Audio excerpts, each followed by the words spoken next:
సుధా సుధా మీరెందుకు సార్ అంత కష్టపడతారు?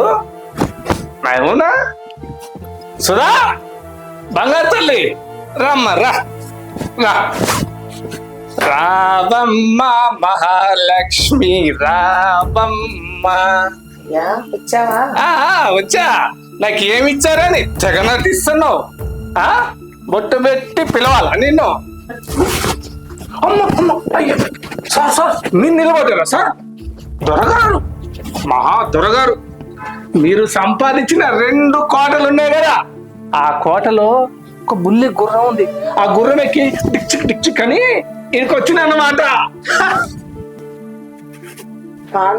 ఎందుకు చికాకు చేస్తావు? అన్నం అబ్బా, వచ్చిందిరా మెరుపు తీగ ఎలిజబెత్ రాణి.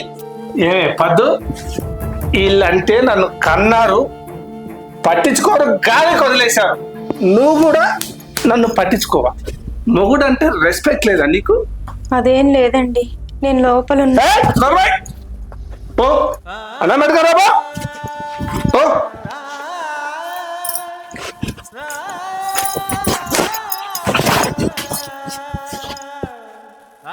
పచ్చడండి, పచ్చడి. మాసం కూర ఉండమంటే మాడికాయ పచ్చడి వేసి పెట్టినవేంది? మార్చిన ముఖం దానా. రే, నువ్వు నాకు ఏమి ఇచ్చావురా? ముష్టి 2 కోట్లు సంపాదించి పెట్టావు. నా ఫ్రెండ్స్ అందరూ హ్యాపీగా బెంజ్ కార్లలో తిరుగుతారు. నా పరిస్థితి ఏమిటో తగలబడ్డది. అమ్మా సుధమ్మా, నువ్వెందుకమ్మా ఏడుస్తున్నావు? నేనేడవాల కన్నావు, నన్ను గాలికి వదిలేసినావు. శోభన్ ఆగరా.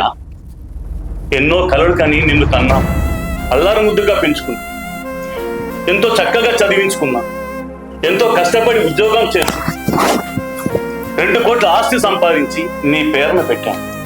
నీకేం తక్కువ చేశామని అట్లా తక్కువగా మాట్లాడుతున్నావురా? ఇదేం బాగాలేదురా. కట్టుకున్న పిల్లాన్ని కొట్టడానికి ఎలా చేతులు వస్తున్నాయట? నువ్వు అసలు మనిషివేనా?